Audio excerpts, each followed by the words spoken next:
Hello there, I'm leesusss, and welcome to Anno 2205. Kind of. Let me clarify two important points at the start. Firstly, this will not be a full play of Anno 2205. I'll tell you from why in a minute. It will be a playthrough of just the Tundra DLC as part of that, okay, which is a separate map.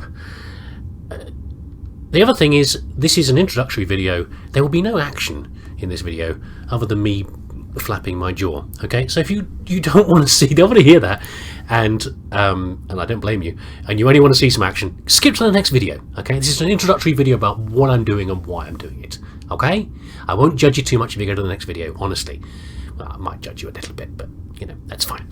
So, if you're still here, Anno 2205. I really like this game. It's got lots of faults, but I enjoy it a lot. And I did consider playing a complete playthrough of it. But the problem is it's just too slow and grindy. It really is. It would be good for a stream, but I haven't got time to stream.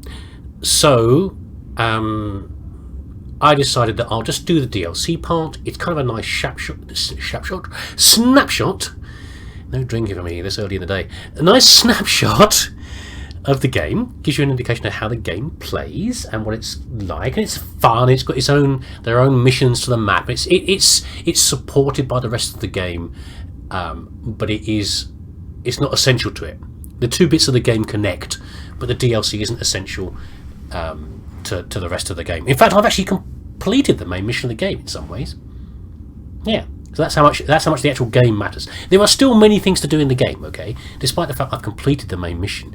It continues on. There are many more challenges you can do, and I can't play the DLC without getting the main game involved a little bit, and you'll be able to see some of the things I've already done, and we can enjoy it a bit more. But otherwise, I don't want to sit there, slowly grinding up type B a population up to 10,000, and you have to slowly get more, and then you slowly build up the resources they need and the building, and it's very, very slow and grindy. Okay, doesn't mean I don't enjoy it.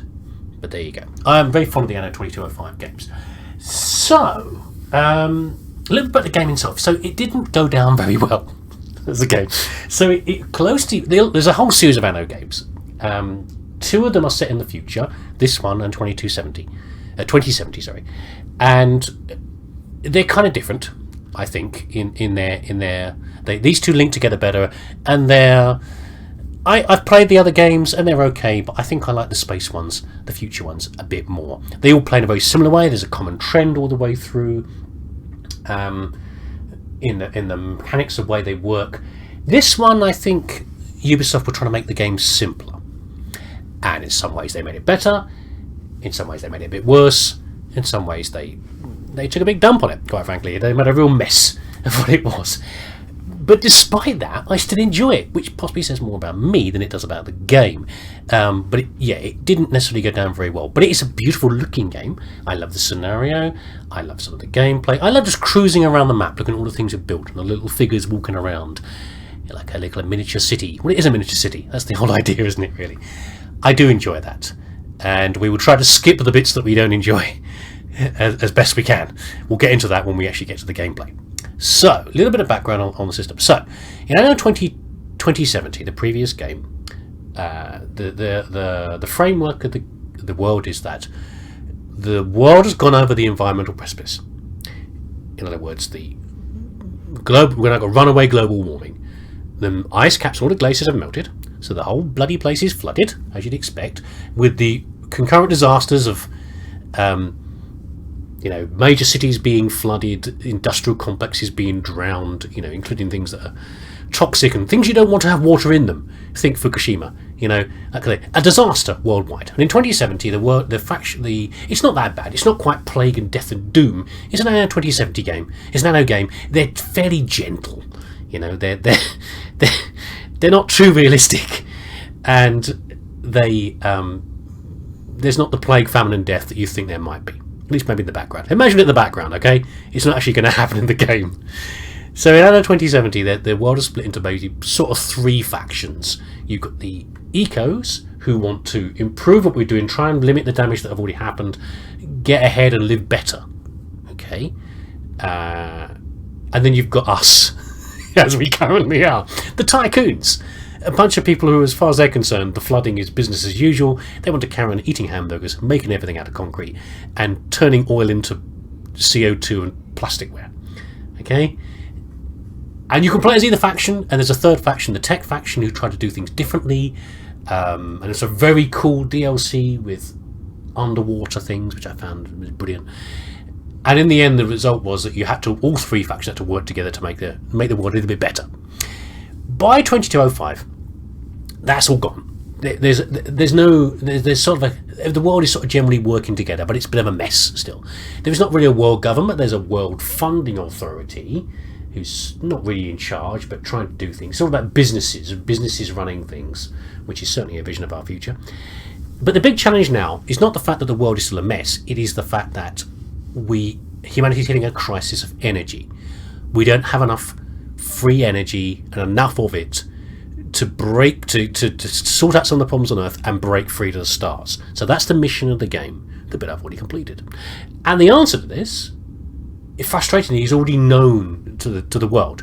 It is helium-3 and it is fusion reactions. Okay, so the helium-3 is found on the moon. They know it's there. They've got industrial complexes there, small ones. They've found stuff, and they have an experimental fusion reactor. The problem is getting it all together because the world's still a mess. There's there's a few big companies left. No one's got the coordination and the industry to bring this about, to get the energy down to Earth. Okay, so the World Authority has been putting out seed money to people to start companies with the intent of getting to the moon and making this an actuality, and they're hoping that someone's going to succeed. And I did. I've done it many times. I love this game. I've played this game many times. I'm on the middle difficulty level here. I've played it on the hardest but one difficulty level, and that's quite grindy enough. Thank you very much. The last one's miserable to get through. It's very, very slow and difficult to do. I probably could do it. That would be even less fun of a Let's Play. But the point is, I've achieved it. I have colonized various parts of the world, made the infrastructure required. I'm gone to the moon, and I'm beaming back clean energy.